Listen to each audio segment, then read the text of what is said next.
ஆன்மீக அன்பர்கள் அனைவருக்கும் வணக்கம். நாம் நம்மளுடைய சேனலில் தொடர்ந்து நிறைய சுவாரஸ்யமான ஆன்மீகம் சார்ந்த தகவல்களை தாங்க பார்த்துட்டு வந்துட்டு இருக்கோம்.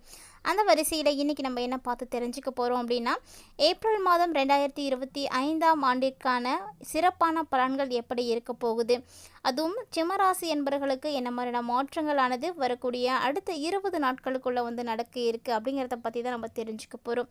பொதுவாக ஒவ்வொரு மாதத்திற்கான பலன்கள் அப்படிங்கிறது அந்தந்த மாதத்திற்குரிய கிரக அமைப்புகளின் படி மட்டும்தான் கணக்கீடு செய்யப்படும். ஸோ இதே பலன்கள் அடுத்த மாதம் நீடிக்குமா அப்படின்னா கட்டாயமாக கிடையாது. ஏன்னா மாதந்தோறும் மாறக்கூடிய கிரகங்களும் நிறையவே இருக்குது.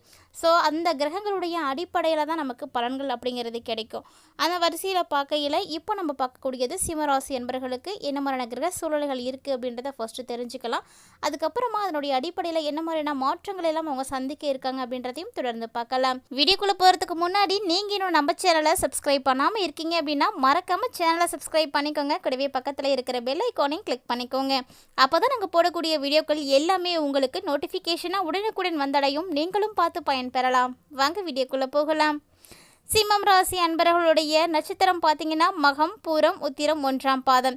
இந்த நட்சத்திரங்களை உள்ளடக்கிய சிம்மராசி அன்பர்களுடைய கிரகநிலைகள் எப்படி இருக்குன்னு பார்த்தீங்கன்னா, தனவாக்கு குடும்பஸ்தானத்தில் கேது பகவானும், கலஸ்திரஸ்தானத்தில் புதன் பகவானும், சனி பகவானும், அஷ்டமஸ்தானத்தில் ராகு பகவானும், சுக்கிர பகவான் வக்ரம் பெற்றும் சூரிய பகவானும், பாக்கியஸ்தானத்தில் சந்திரனும், தொழில் ஸ்தானத்தில் குரு பகவானும், லாபஸ்தானத்தில் செவ்வாய் பகவானும் வலம் வந்துட்டு இருக்காங்க.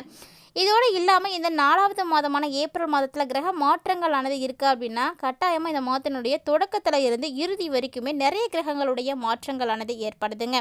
அதாவது 7ஆம் தேதி அன்னைக்கே செவ்வாய் பகவான் லாபஸ்தானத்திலேருந்து அயனசயன போகஸ்தானத்துக்கு மாறினார். அடுத்து 10ஆம் தேதி அன்னைக்கு புதன் பகவான் கலஸ்திரஸ்தானத்தில் இருந்து அஷ்டமஸ்தானத்துக்கு மாறினார். 14ஆம் தேதி அன்னைக்கு சூரிய பகவான் அஷ்டமஸ்தானத்தில் இருந்து பாக்கியஸ்தானத்துக்கு மாறினார். 26ஆம் தேதி அன்று ராகு பகவான் அஷ்டமஸ்தானத்தில் இருந்து கலஸ்திரஸ்தானத்துக்கு மாற போகிறாருங்க. அதே 26ஆம் தேதி அன்னைக்கு கேது பகவான் தனவாக்கு குடும்பஸ்தானத்தில் இருந்து ராசிக்கு மாறுறாரு. 30/4/2025 அன்னைக்கு புதன் பகவான் அஷ்டமஸ்தானத்திலிருந்து பாக்கியஸ்தானத்துக்கு மாறுறாரு. ஸோ இப்படி மாறக்கூடிய கிரகங்களுடைய அடிப்படையில் சிம்மராசி நேயர்களுக்கு அடுத்து வரக்கூடிய 20 நாட்களுக்குள்ள இந்த பலன்கள் கட்டாயமாக கிடைக்க போகுதுங்க. ஸோ அது என்னென்ன அப்படின்றத தொடர்ந்து பார்க்கலாம். சொல் அப்படின்றது சிம்மராசி என்பவர்களுக்கு உயிர் மாறிங்க. என்ன வார்த்தைகள் நம்ம சொல்லணும், எப்படி பேசணும் அப்படின்றத கச்சிதமாக பேசக்கூடியவர்கள். வெளியில் ஒன்று வச்சுட்டு உள்ளே ஒன்று பேச தெரியாதவர்கள் அப்படின்னு கூட இவங்களை சொல்லலாம். ஸோ அது மட்டும் இல்லாமல் யாருடைய தவறாக இருந்தாலும் அந்த இடத்துல அது தவறுனா அது சுட்டி காட்டக்கூடிய தன்மை இவங்ககிட்ட அதிகமாகவே இருக்கும். உண்மை, உழைப்பு அது ரெண்டுமே இவங்களுடைய 2 கண்கள் அப்படின்னு சொல்லலாம். ஸோ அப்படிப்பட்ட சிம்மராசி நேயர்களுக்கு இந்த மாதத்தில் மனக்கவலைகள் அப்படிங்கிறது கட்டாயமாக மாறுங்க. உங்கள் மனசில் என்ன மாதிரியான கவலைகள்லாம் நீங்கள் வச்சுருக்கீங்களோ அதெல்லாம் தீரக்கூடிய நேரம் வந்துடுச்சு. ஸோ நிறைய விஷயங்கள் நல்லவர்களுடைய உதவிகள் உங்களுக்கு கிடைக்கும். அவங்களுடைய உதவியானது உங்களுடைய மனசை இன்னுமே சந்தோஷப்பட வைக்கும். இன்னும் நல்ல மகிழ்ச்சியாக இருக்கிறதுக்கான நேரங்கள் உங்களுக்கு கிடைக்குங்க. அது மட்டும் இல்லாமல் நீங்கள் பேசக்கூடிய ஒவ்வொரு பேச்சுமே மற்றவர்களால் அவங்களுக்கு உரிய வேத வாக்காகவே ஏற்றுப்பாங்க. ஸோ அந்த அளவுக்கு உங்களுடைய பேச்சானது இருக்கும். நியாயமாக பேசக்கூடியவர்கள் தாங்க நீங்கள். அப்படிப்பட்டவர்களுக்கு இந்த காலகட்டங்களில் ஆன்மீக உணர்வு அப்படிங்கிறது நிறையவே இருக்கும். ஸோ அப்படி ஆன்மீக உணர்வோடு நீங்கள் செய்யக்கூடிய நல்ல செயல்களானது உங்களுக்கு அதே போல் நல்ல பலன்களை தாங்க பெற்றுக் கொடுக்கும். அதனால் கவலையே பட வேண்டாம். வீடு, மனை, வாகனம் இது போன்ற வகைகளில் புதுசாக ஏதாவது வாங்கணும் அப்படின்னு இருக்கக்கூடியவர்களுக்கும் அல்லது அதில் ஏதாவது மாற்றங்கள் செய்யணும், சீர்திருத்தங்கள் செய்யணும்னு நினைக்கக்கூடியவர்களுக்கும் அதற்குரிய நல்ல வாய்ப்புகள் கிடைக்கும். கட்டாயமாக வாய்ப்பு அப்படிங்கிறது கிடைக்கும் போதே பயன்படுத்திக்கணும். அதனால் சிம்மராசி நேயர்கள் இந்த விஷயத்துலலாம் கரெக்டாக பார்த்துக்கோங்க. அதே போல் உத்தியோகத்தில் இருக்கிறீங்க அப்படின்னா அது அரசு துறையாக இருந்தாலும் சரி, தனியார் துறையாக இருந்தாலும் சரி, ஏதாவது ஒரு இடத்துல ஏதாவது வேலைக்கு போயிட்டு இருக்கக்கூடிய சிம்மராசி நேயர்களாக இருந்தீங்க அப்படின்னா உங்களுடைய பணி எப்படி இருக்கும் அப்படின்னா பல்வேறு இடங்களுக்கு நீங்கள் பணி நிமித்தம் காரணமாக போயிட்டு வர மாதிரி தான் இருக்கும். ஸோ மனசில் இதனால் புதுசாக நிறைய அனுபவங்களும் உற்சாகமும் கிடைக்கும். பொருளாதார ரீதியாக உங்களுக்கு வரவுகள் அப்படிங்கிறது கட்டாயமாக இருக்குங்க. வரக்கூடிய வரவுகள் தான் உங்களுடைய எதிர்கால வாழ்க்கையை உயர்த்தி கொடுக்கும். அந்த அளவுக்கு நல்ல பலன்கள் உங்களுக்கு நடக்க போகுது. ஸோ கிட்டத்தட்ட பார்த்திங்கன்னா வியாபாரிகளுக்கும் நல்ல ஒரு லாபம் கிடைக்கும் அப்படின்னு சொல்லலாம். லாப விகிதங்களை கணக்கில் வச்சு புதுசு புதுசாக நிறைய மூலதனத்தை வந்து நீங்கள் தொழிலில் வந்து போடுவீங்க. அது மாதிரி செய்யும் பொழுது உங்களுக்கு நல்ல பலன்கள் வந்து காத்துட்டு இருக்குது.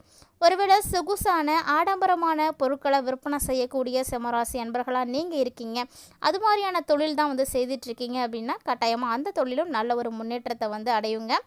அது இல்லாமல் உங்களுடைய வாழ்க்கையில் நீங்கள் அடுத்த கட்ட ஸ்டேஜ், அதாவது முன்னேற்ற பாதையை நோக்கி நீங்கள் ஒரு படி வந்து மேலே ஏற போகிறீங்க அப்படின்னு தான் சொல்லணும். ஏன்னா கிரக சூழ்நிலைகள் எல்லாமே உங்களுக்கு அப்படித்தான் இருக்குது. என்னதான் உங்களுக்கு அஷ்டம சனியானது நடைபெற்றாலுமே கூட பெரிய அளவில் அஷ்டம சனியால் பாதிப்புகள் அப்படின்றது சிம்மராசி என்பர்களுக்கு வந்து இருக்காது. அதாவது நீதி, நேர்மை, உண்மை அப்படின்ற மாதிரி இருக்கக்கூடிய ஒவ்வொரு சிம்மராசி நேயர்களுக்கும் இது எந்த ஒரு பிரச்சனையும் ஏற்படுத்தி கொடுக்காது. கூடவே சிம்மராசி நேயர்கள் கடினமான உழைப்பை மட்டும் இந்த காலகட்டங்களை கொடுத்தீங்க அப்படின்னா போதுங்க, சனி பகவானே உங்களுக்கு நல்ல விஷயங்களை வந்து செய்ய ஆரம்பிச்சிடுவார். ஸோ கிட்டத்தட்ட பார்த்தீங்கன்னா பெண்களுக்கும் அதே மாதிரி தாங்க. சிம்மராசியுடைய பெண்களுக்கு அரசு துறையில் வேலை செஞ்சாலும் சரி, தனியார் துறையில் வேலை செஞ்சாலும் சரி, நிர்வாகத்துக்கிட்ட இருந்து தேவையான சலுகைகளை கட்டாயமாக நீங்கள் வந்து பெறுவீங்க. அதே போல் நீங்கள் செய்து வைத்திருக்கக்கூடிய சேமிப்பு, அதாவது சேமித்த பணத்தை குடும்பத்தினுடைய சுப செலவுக்காக நீங்கள் நிச்சயமாக வந்து பயன்படுத்துவீங்க. கலைத்துறையில் இருக்கக்கூடியவங்களுக்கும் அப்படி தாங்க. உங்களுக்குள்ளே இருக்கக்கூடிய திறமைகளை நல்லா வளர்த்துக்கிட்டு புதுசு புதுசாக நிறைய வாய்ப்புகள் வந்து கிடைக்கக்கூடிய இடத்துல வந்து பயன்படுத்துவீங்க. ஸோ இதனால் நிறைந்த பொருளாதாரத்தை எல்லாம் உங்களால் வந்து பெற முடியும். வாழ்க்கையை வந்து மகிழ்ச்சியாக வந்து நடத்துவீங்க. இசைக்கலைஞர்களுக்கெல்லாம் சூப்பரான பாராட்டுகள் வந்து கிடைக்குங்க. அரசியல்வாதிகளுக்கு கூட இந்த காலகட்டங்களில் நல்ல ஒரு அனுகூலமான பலன்கள் அப்படின்றது கட்டாயமாக வந்து கிடைக்கும். தேவையான நேரத்தில் எல்லா சலுகைகளும் உங்களுக்கு எந்த ஒரு தடையும் இல்லாமல் கிடைக்கும். வேலைவாய்ப்பு அப்படின்றது மாணவர்களுக்கு சிறப்பாகவே வந்து இருக்குங்க. அதுவும் கல்வி தொடர்பான விஷயங்களும் நல்லபடியாக நடக்கும். கல்விக்காக நீங்கள் செலவுகள் அப்படின்றது செய்ய வேண்டியதாக இருக்கும். அதற்குரிய பொருளாதார தேவைகளும் கூட உங்களுக்கு கட்டாயமாக வந்து கிடைக்கும். நண்பர்களோட உரையாடும் பொழுதும் நீங்கள் கவனமாக வந்து இருங்க. கட்டாயமாக இந்த டைமில் தெய்வ நம்பிக்கை அப்படிங்கிறது உங்களுக்கு அதிகரிக்க ஆரம்பிக்கும். ஸோ மனதில் உங்களுக்கு அமைதியும் வந்து கிடைக்க ஆரம்பிக்கும். இது வரைக்கும் சிம்மராசி அன்பர்களுக்கு நம்ம ராசி அடிப்படையில் கிடைக்கக்கூடிய பலன்களை வந்து பார்த்தோம். அடுத்ததாக பார்க்கக்கூடியது நட்சத்திர அடிப்படையில் கிடைக்கக்கூடிய பலன்கள். ஏன்னா நட்சத்திர ரீதியாக எல்லாருக்குமே பலன்கள் அப்படிங்கிறது மாறுபாடு அடையும். ஸோ மகம் நட்சத்திரத்தை உடைய சிம்மராசி நேயர்களுக்கு அடுத்து வரக்கூடிய 20 நாட்களுக்குள்ள உங்களுக்கு பெரிய அளவில் ஏதாவது ஒரு பாதிப்புகள் அப்படிங்கிறது ஏற்படலாங்க. ஸோ அதனால் கவனமாக இருந்தீங்க அப்படின்னா மட்டும்தான் உங்களுக்கு நன்மைகள் வந்து கிடைக்கும். அதே மட்டும் இல்லாமல் திட்டமிட்டு நீங்கள் செயல்பட்டீங்க அப்படின்னா இது உங்களுக்கு வெற்றிக்கு ரொம்பவே வந்து யூஸ்ஃபுல்லாக இருக்கும். பணவரவு ஆனால் இந்த டைமில் அதிகமாக தாங்க இருக்கும். ஆனால் அதே நேரத்தில் உங்களுக்கு செலவுகளும் வந்து அதிகமாகும். ஸோ அதனால் பேலன்ஸ் பண்ணுறதுக்கு பார்த்துக்கோங்க. எதிர்பார்த்த உதவிகள் கட்டாயம் கிடைக்கும். அதனால் உங்களுக்கு மனதில் துணிச்சல் அப்படிங்கிறது ஏற்படும். எதுனாலும் பார்த்துக்கலாம் அப்படின்ற அளவுக்கு இருப்பீங்க. அது மட்டும் இல்லாமல் ஒரு செயலை செய்கிறீங்க அப்படின்னா முன்பின் யோசிக்காமல் எந்த ஒரு செயலையும் வந்து இறங்காதீங்க. தேவையில்லாத எந்த ஒரு இடமாற்றத்தையும் கூட நீங்கள் எடுத்துக்க வேண்டாம். அடுத்ததாக பூரம் நட்சத்திரம். இந்த நட்சத்திரக்காரர்களுக்கு இந்த மாதம் குடும்பத்தில் சுகம், நிம்மதி, சந்தோஷம், மகிழ்ச்சி அப்படின்னு எல்லாமே வந்து கிடைக்குங்க. குடும்பத்திற்கு அடிப்படையாக என்னென்ன வேணுமோ அது எல்லாத்தையுமே உங்களால் செய்ய முடியும். சொல்லப்போனால் குடும்பத்திற்கு அதிகப்படியான வருமானம் கிடைக்கிறதுக்கான வாய்ப்புகள் தான் காணப்படுது. கணவன் மனைவிக்கிடையே இருக்கக்கூடிய சகஜமான நிலை அப்படிங்கிறது உங்களுக்கு நல்லபடியான பலன்களை கொடுக்கும். குழந்தைகள் விஷயமும் உங்களுக்கு சிறப்பாகவே இருக்குங்க. குழந்தைகளுடைய திறமைகளை எல்லாம் பார்த்து நீங்கள் அவங்கள வந்து பாராட்டுவீங்க. உறவினர்களுடைய வருகை இருக்கும். அது மட்டும் இல்லாமல் இந்த டைமில் யாருக்கிட்ட பேசுகிறதா இருந்தாலும் நிதானமாக மட்டும் பேசுங்க, அதுவே போதும். அடுத்தபடியாக உத்திரம் 1ஆம் பாதம். இந்த நட்சத்திரக்காரர்களுக்கு தொழில், வியாபாரம் இது தொடர்பான பணிகளில் கூடுதல் கவனம் செலுத்துவது ரொம்பவே முக்கியமானது. ஸோ இது மாதிரி கவனம் செலுத்தினீங்கன்னா மட்டும்தான் அதில் நீங்கள் வெற்றியை வந்து பார்க்க முடியும். வியாபாரம் தொடர்பாக கூட ஒரு சிலருக்கு பயணங்கள் அப்படிங்கிறது கிடைக்கும். இந்த பயணங்கள் அனைத்துமே லாபம் தரக்கூடிய வகையில் தாங்க வந்து இருக்கும். அது மட்டும் இல்லாமல் உத்தியோகத்தில் இருக்கக்கூடியவர்களுக்கு மேலதிகாரிகள் கொடுத்த வேலைகளை எல்லாம் கவனமாக வந்து செய்து முடிக்கக்கூடிய ஒரு திறமையானது கிடைக்கும். ஸோ உங்களுடைய செயல் திறமையும் பார்த்திங்கன்னா அதிகரிக்க ஆரம்பிக்கும். ஸோ இந்த பதிவில் சிம்மராசினியர்களுக்கு அடுத்து வரக்கூடிய 20 நாட்களுக்குள்ள என்ன மாதிரியான விஷயங்கள்லாம் நடக்க போகுது, எந்த விஷயத்தில் கவனமாக இருக்கணும் அப்படின்றதெல்லாம் பார்த்துருப்பீங்க. கிட்டத்தட்ட ராசி அடிப்படையிலையும் நட்சத்திர ரீதியாகவும் என்ன மாதிரியான மாற்றங்களை ஒவ்வொருத்தரும் வந்து அடைய போகிறீங்க அப்படின்றத தெளிவாக பார்த்து தெரிஞ்சுட்ருப்பீங்கன்னு நினைக்கிறேன். மேலும் இந்த நாட்கள் உங்களுக்கு சிறப்பாக இருக்கணும், பாதிப்புகள் வந்து அகலணும் அப்படின்னா எளிமையாக செய்யக்கூடிய பரிகாரத்தை வந்து செய்துக்கோங்க. அதாவது ஞாயிற்றுக்கிழமை தோறும் அருகில் இருக்கக்கூடிய சிவன் கோவில்களுக்கு நீங்கள் போயிட்டு 9 முறை கோவிலை வலம் வந்து பாருங்கள், நல்லதே நடக்கும். உங்களுடைய சந்திராஷ்டம தினங்களாக ஏப்ரல் 25 மற்றும் 26 இந்த 2 நாட்கள் வந்து இருக்குது. ஸோ கூடுதலாக இந்த நாட்களில் கவனம் செலுத்துவது ரொம்பவே நல்லது. இந்த பதிவில் சிம்மராசி நேயர்களுக்கு கிடைக்கக்கூடிய அற்புதமான மாற்றங்களை பற்றி தெளிவாக பார்த்து தெரிஞ்சிட்டு இருப்பீங்கன்னு நினைக்கிறேன். வீடியோ உங்களுக்கு பிடிச்சிருந்தா லைக் பண்ணுங்கள், ஷேர் பண்ணுங்கள், மறக்காமல் கமெண்ட் பண்ணுங்கள். இது மட்டும் இல்லாமல் இது போல் நிறைய இன்ட்ரெஸ்டிங்கான ஆன்மீகம் சார்ந்த சுவாரஸ்யமான தகவல்களை எல்லாம் நீங்கள் உடனுக்குடன் பார்த்து தெரிஞ்சுக்கணும் அப்படின்னு விருப்பப்பட்டீங்கன்னா மறக்காமல் நம்ம சேனலை சப்ஸ்கிரைப் பண்ணிவிட்டு ஃபாலோ பண்ணிக்கோங்க.